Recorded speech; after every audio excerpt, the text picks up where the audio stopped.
Pressing play in 3, 2, 1. Hello audience and welcome to Summoner part 53. And well, that's it. We're going to finish this game finally.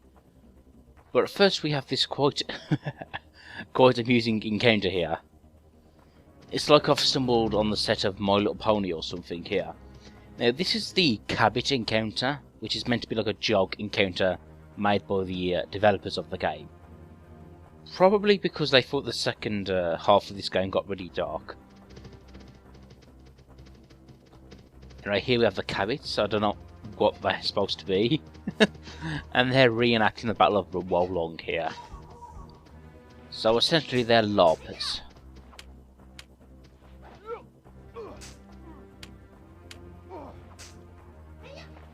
But oh no, they turn on us here. Anyway, it is nice of them to reenact the Battle of Wolong. It's kind of a little tribute to the summoners. Yeah. And it is rather satisfying to hack and slash these pink bunnies here. But anyway, if you search their remains, you should find quite a few original items. Such as the Funda Nagitana, I should say. Fairly weak, but it does have a thunderous effect. And I think then I also these novelty items like Petey's hat or peg leg. Not really sure if they mean anything. But anyway, like I was saying with the Funda Nagitana, it's not really that useful. Because very few enemies are actually weak to electric attacks. So, yep, thanks for that. Hey, but at least they're worth selling.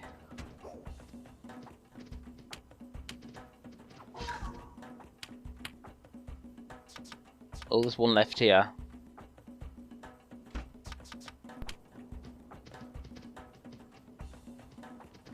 So maybe these things are like a cross between a cat and a rabbit, of course. Big, huge pink bunnies.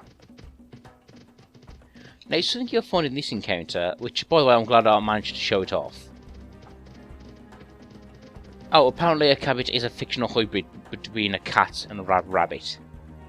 It's an anime thing. Roleplay? Don't be silly. Yeah, there are quite a few jokes here which, to be honest, I can't explain to you. They seem to be inside jokes between the developers. So again, I guess this was a bit of welcomed comic relief due to the serious nature of the game, or how grim it got. Ugh, I have no more grog. Who's Dave B? Probably one of the developers or something. But, yep. A joke encounter. Now, I think this encounter is fairly rare. I mean, I didn't encounter it the very first time I played, but then again, maybe I needed to have completed some of the side quests to activate it.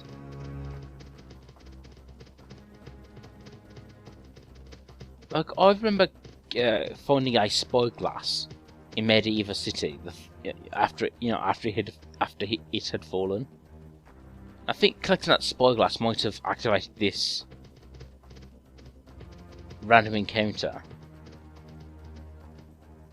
You know, because it's like a pirate item and there are pirates here. Oh, hello, Mr. Trashmaster. And that's it. And yeah, I really did want to show off this random encounter just because it's such a rare one, and it's also quite significant. But anyway, with that, we can now actually go on to finish this game. That's right. There's like one side quest left, and other than that, it's just the main story. But before we enter the city of Linnell, let's just go through our items here. Joseph, he has the Debassa launch weapon with the trip ability, which will come in handy when we enter the city. He's wearing the Battle Talk, an increase on HP and AP. There's Summoner Plate Mail, which I showed off in the Secrets of the Dakumin side quest. And so yeah, I'm really pleased I managed to get Joseph's full Summoner outfit here. And also the Ring of Stone and the Ring of the Gods or something to increase his health, which are my favourite items.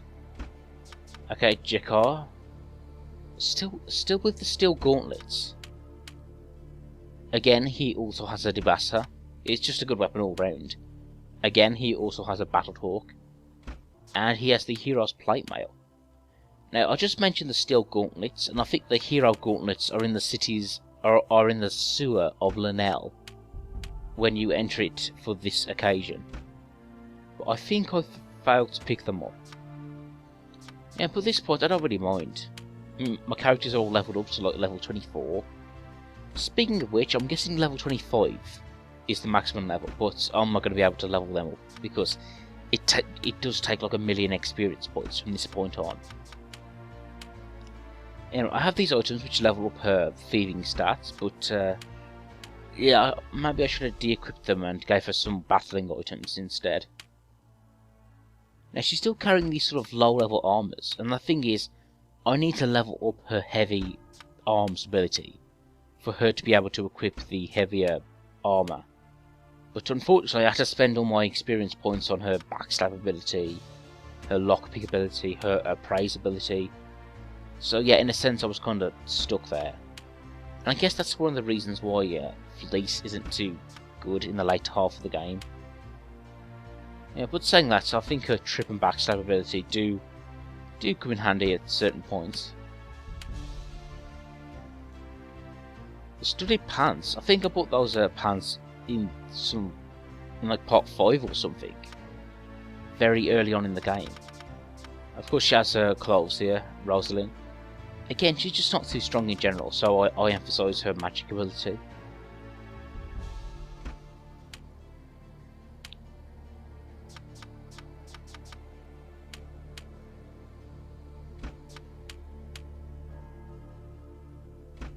And also the ring of proficiency and talent, just to raise her AP. Again, just to emphasise her spell casting status. And again, now you can see the levels all around level 24. Let me see, her critical hit missile, her fire and ice skills are up, and also her magic resist is high. Those are her important states.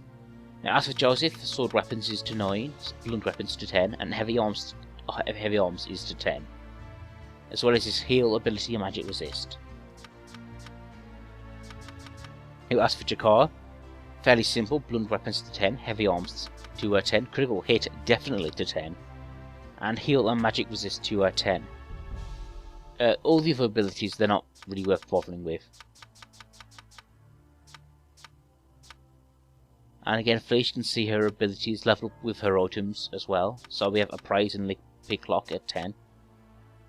And Dark is at 6, and Magic Resist is at 4. Her Magic Resist should really be higher. But let's enter this city. Let's do this.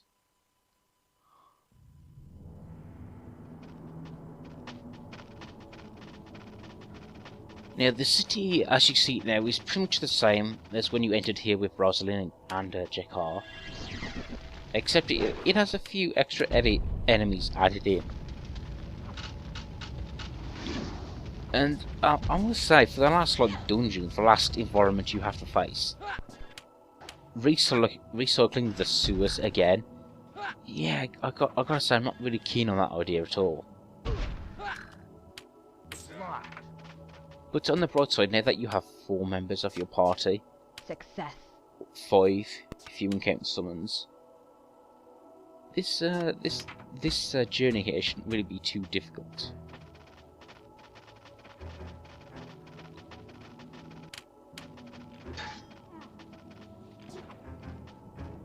Oh, and that beggar here, who was part of the Seeds of Ihor side quest, is still just sitting around.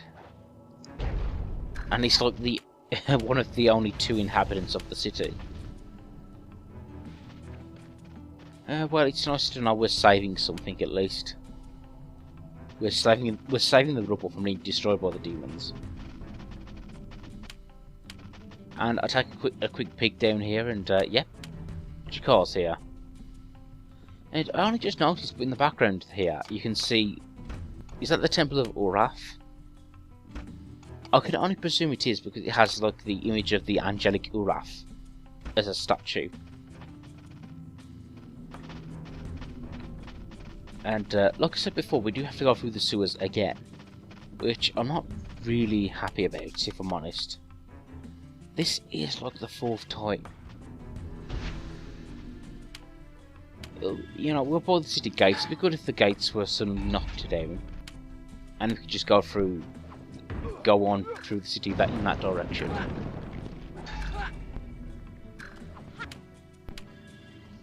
But no, we have to plough our way through these hordes of enemies. These hordes of fairly weak enemies.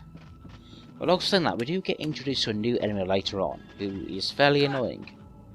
But you'll see that when we get to it. And also saying that, I do make it through the sewers fairly quickly this time around.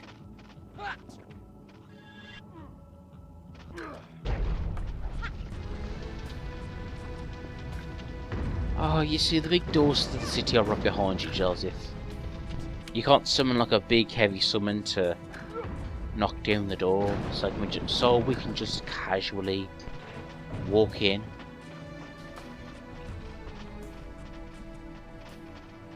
Oh my, the steel golems are even weaker now with 4 people.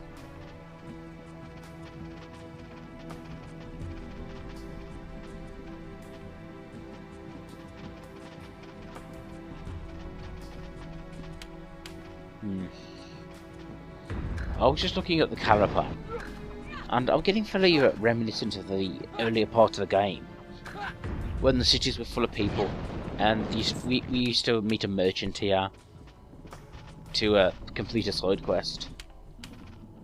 Good times, good times. And speaking of which, that's another issue. I mean, after this, there's like 3 more parts, and I've completed the summoner 100%. And I think I got to the point where I was so used to working on it. I'm surprised that it's over now. Which in a sense I can't wait to move on. I mean, I'm happy I did this game. I'm happy I made it 100% too, because I went through all the details. But I'm also happy to move on and maybe try it again, which isn't an RPG. Oh boy. Yeah, that's some advice for you, kids. If you want to do an LP for the first time, don't do an RPG. Hey, we're back in the sewers. Hooray. Now at this point I'll try a summon here. The dragons. Now you might have seen these in the menu and thought, what exactly do they do? Well, I'm about to show you. First up, it's the Jade Dragon.